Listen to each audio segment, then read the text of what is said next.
동물은 물건이 아니다. 이번에 새롭게 바뀌는 민법 개정안입니다. 법에서 동물이 물건이 아니라고 정해두면 많은 것이 바뀌게 된대요.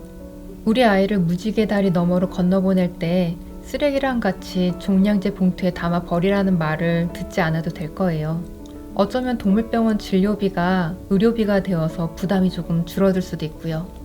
혹시라도 우리 뭉뭉이가 사고를 당했을 때 어차피 물건이니까 사과도 보상도 필요 없다는 말을 듣지 않아도 될 거예요. 더 이상 동물학대 처벌 청원에 서명을 하지 않아도 될 수도 있죠. 얼마 전 이재명 대선 후보 캠프에서 동물복지 정책을 만드는 활동가분들이 찾아오셨었어요. 처음에는 정치라는 단어에 거부감이 있었는데 계속 이야기를 듣다 보니까 두 분 모두 정치와는 무관하게 동물과 사람이 공존하는 생활을 위해서 열심히 달리고 계시는 분들이었습니다. 두 분의 모습을 보면서 나도 뭔가 할 수 있는 게 있지 않을까 생각하게 됐고요. 그래서 처음 이야기를 주신 이재명 후보님을 비롯해서 다른 대선 후보님들을 모시고 어떤 분들인지, 어떤 생각을 갖고 계신지, 그리고 또 어떤 반려동물 정책을 고민하고 계신지 이야기를 들어보는 시간을 갖기로 했어요. 고양이와 함께하는 일상을 올리는 채널에 정치인이 나오면 거부감을 느끼는 분들이 계실 거라는 건 알고 있어요. 싫어하시는 분들 분명히 계실 거고, 대선을 앞둔 민감한 시기에 이런 영상을 올리면 문제가 되지 않을까 걱정해 주시는 분들도 계실 거고요. 하지만 또 이런 시기이기 때문에 만들 수 있는 영상이라는 생각도 했습니다. 조금 이상적인 이야기일 수 있지만 저는 이번 영상을 통해서 사람과 동물이 함께 공존하는 행복한 세상을 만들고 싶어하는 분들이 많다는 거를 이야기하고 싶었어요.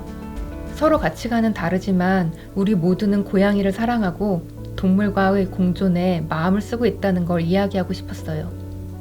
정치라면 물고 뜯고 싶어하는 분들이 많다는 건 저도 알고 있습니다. 그래서 조금 두렵기도 하고요.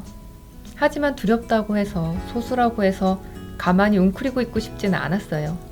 정치인의 영상이 올라오는 것이 마음에 안 들고 걱정되시겠지만 이번엔 구독자 여러분께 도와달라고 하고 싶었습니다.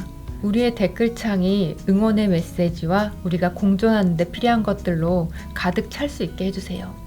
국회에는 동물을 사랑하는 국회의원분들의 모임이 있다고 해요. 각자 속해 있는 당은 다르지만 함께 모여서 관련 정책을 고민하신다고 해요. 서로 반목하는 것이 흔한 국회에서도 반려동물과 동물 복지에 대한 정책은 힘을 모아야만 간신히 조금씩 바뀔 수 있는가 봐요. 이번에 영상을 만들면서 각 대선 후보분들의 보좌관분들이랑 이야기를 할 수 있었어요. 그리고 그 과정에서 각 캠프 안에도 우리 크집사 채널의 시청자분들이 많다는 걸 알게 되었습니다. 루루의 팬이라고 하시면서 엽서를 보내오신 분도 계셨고요. 오랜 구독자라면서 반갑게 맞아주신 분도 계셨어요.